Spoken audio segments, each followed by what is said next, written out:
Assalamualaikum warahmatullahi wabarakatuh. Di sini kita akan mempresentasikan hasil karya kita, yaitu mesin pembindah panas dengan jumlah 5 lubang. Saya Galang Ramadhani dengan NIM 24014011. Saya Angkenaiti. Saya Muhammad Haji. Saya Arif Ridho. Saya Raihan Ferhan. Saya Adam Alfian. Saya Sinaria Putra Utama. Saya Usman Afandi. Saya Muhammad Saifullah Yusuf. Saya Rima Satrio. Saya Bintang Ahmad Marendra. Saya Angga Prastio. Saya Muhammad Bidul Julukun Madya. Saya Irfan Ali. Berikut akan kita tunjukkan cara detail cara kerja mesinnya. Di sini di sekitar air yang untuk mendinginkan sekitar 29,7 derajat, dan untuk air fluida yang akan didinginkan sekitar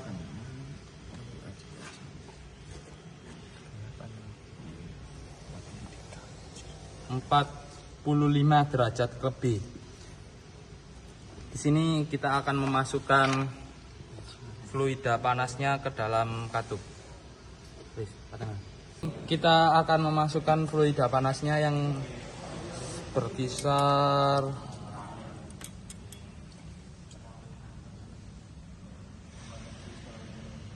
60 derajat Celcius lebih.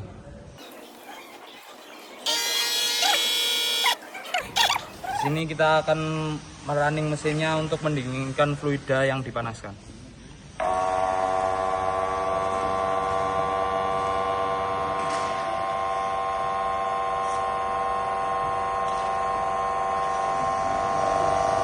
Terlihat di sini bahwa alirannya mengalir,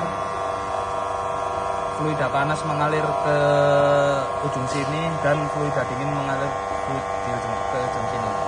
Dan ini fluidanya tidak langsung berkontak langsung, jadi kita dapat memberikan fluida yang dipanaskan seperti oil, seperti fluida yang tidak bisa bercampur dengan air.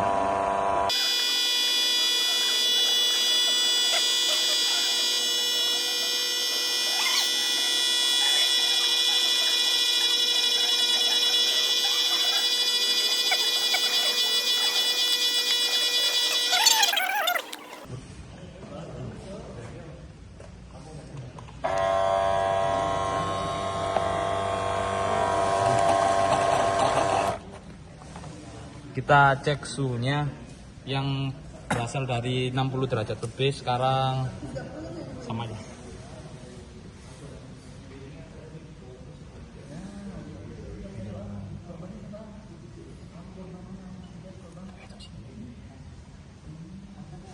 Sekarang di angka 35,9 derajat Celcius.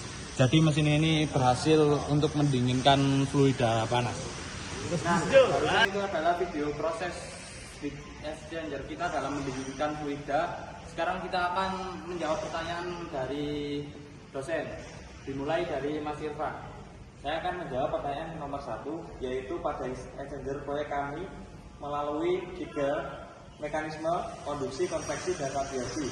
Konduksi, pada heat exchanger panas berpindah dari fluida yang bersuhu tinggi menuju dinding pipa tembaga, kemudian diteruskan ke fluida yang bersuhu lebih rendah. Yang kedua yaitu konveksi.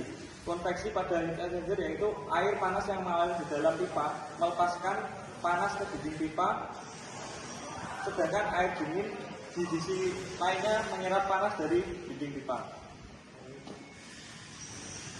Yang ketiga yaitu radiasi. Radiasi adalah percikan panas dalam bentuk gelombang elektromagnetik tanpa memerlukan media.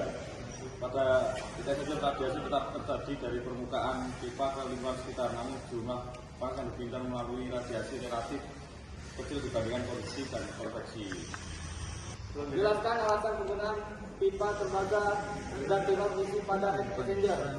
Karena pipa PVC digunakan sebagai filternya ringan, murah, dan mudah dirakit dan tidak mudah berkarat. Pipa PVC hanya sebagai pelindung dan tempat aliran fluida. Untuk nomor 3 kita akan menampilkan sketsanya di sini. Baik, saya akan menjawab nomor 3, yaitu konstruksi heat exchanger dan fungsinya. Jadi konstruksi heat exchanger dan fungsinya yaitu ada 6. Yang pertama yaitu sel. Fungsi dari sel yaitu tempat mengalir salah satu fluida. Yang kedua yaitu ada tube, yaitu fungsinya jalur fluida lain sekaligus media perpindahan panas. Yang ketiga ada inlet, yaitu berfungsi saluran masuk fluida. Yang keempat ada outlet, yaitu fungsinya untuk saluran keluar fluida. Yang kelima ada sambungan, yaitu fungsinya untuk menghubungkan komponen agar tidak bocor. Yang keenam ada penyangga, yaitu fungsinya untuk menjaga posisi dan kestabilan alat. Di sini saya akan menjawab pertanyaan nomor 4. 5 faktor yang mempengaruhi perpindahan panas. Yang pertama perbedaan suhu. Yang kedua luas permukaan perpindahan panas. Yang ketiga konduktivitas termal material. Yang keempat kecepatan atau debit aliran fluida. Dan yang terakhir ketebalan biji pipa. Baik, saya di sini akan menjelaskan pertanyaan dari soal nomor 5. Kendala pembuatan heat exchanger.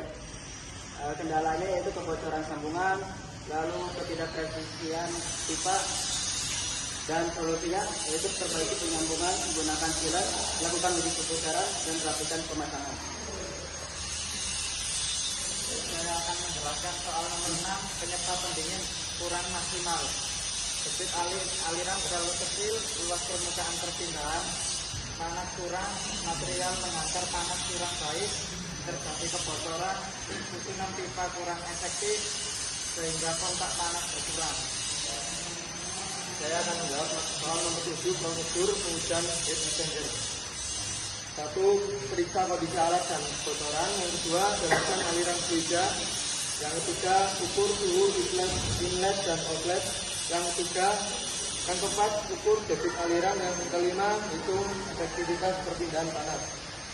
Yaitu alat ukur menggunakan termometer, flowmeter atau gas ukur, stopwatch, dan pressure scale. Baik, saya di sini akan menjawab soal pertanyaan nomor 8 tentang perbandingan heat exchanger proyek dengan industri.